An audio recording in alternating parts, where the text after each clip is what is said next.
Assalamualaikum warahmatullahi wabarakatuh.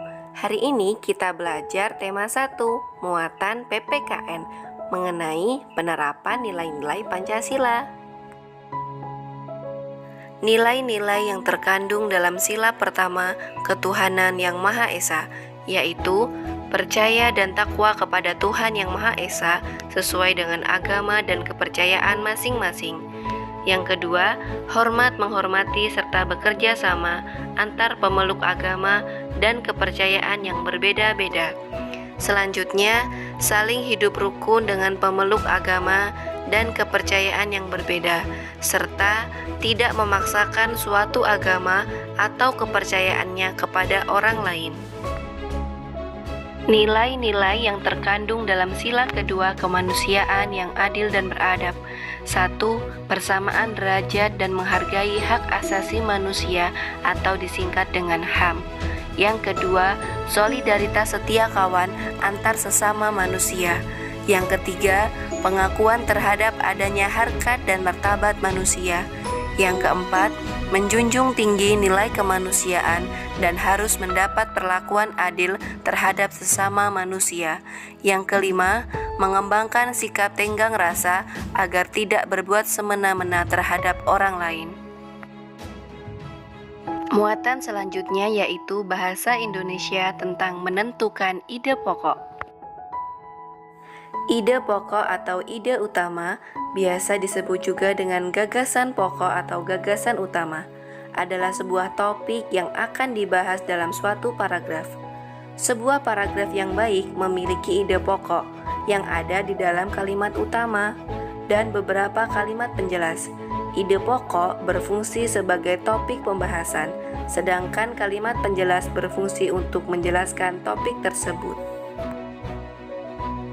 Jenis paragraf berdasarkan letak ide pokok. Yang pertama, deduktif. Deduktif adalah sebuah paragraf yang ide pokoknya berada di awal paragraf. Yang kedua, induktif. Induktif adalah sebuah paragraf yang letak ide pokoknya berada di akhir paragraf. Dan yang ketiga, campuran. Campuran merupakan sebuah paragraf yang memiliki minimal 2 ide pokok, yaitu berada di awal dan juga di akhir paragraf.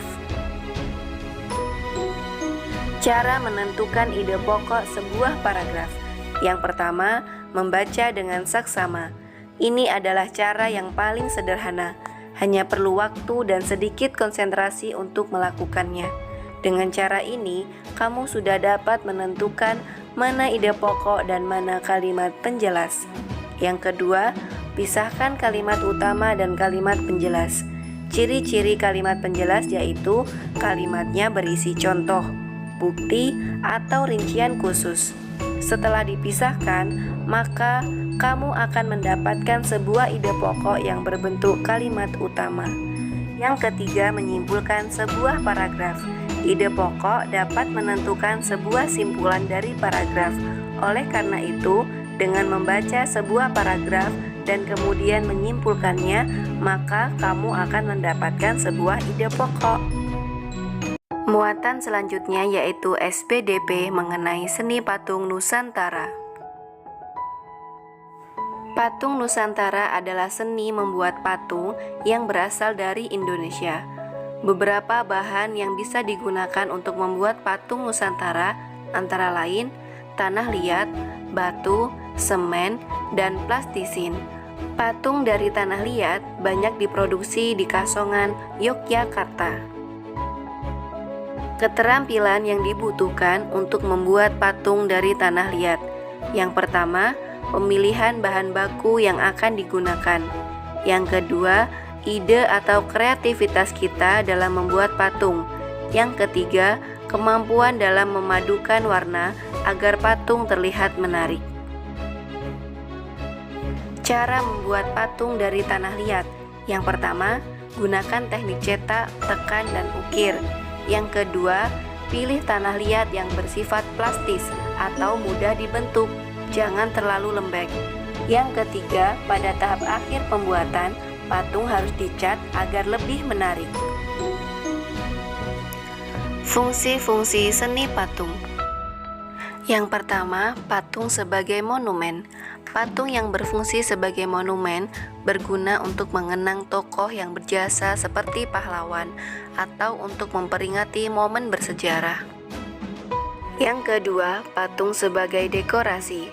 Fungsi patung sebagai dekorasi bertujuan untuk memberi kesan keindahan di dalam sebuah ruangan dan di lingkungan eksterior.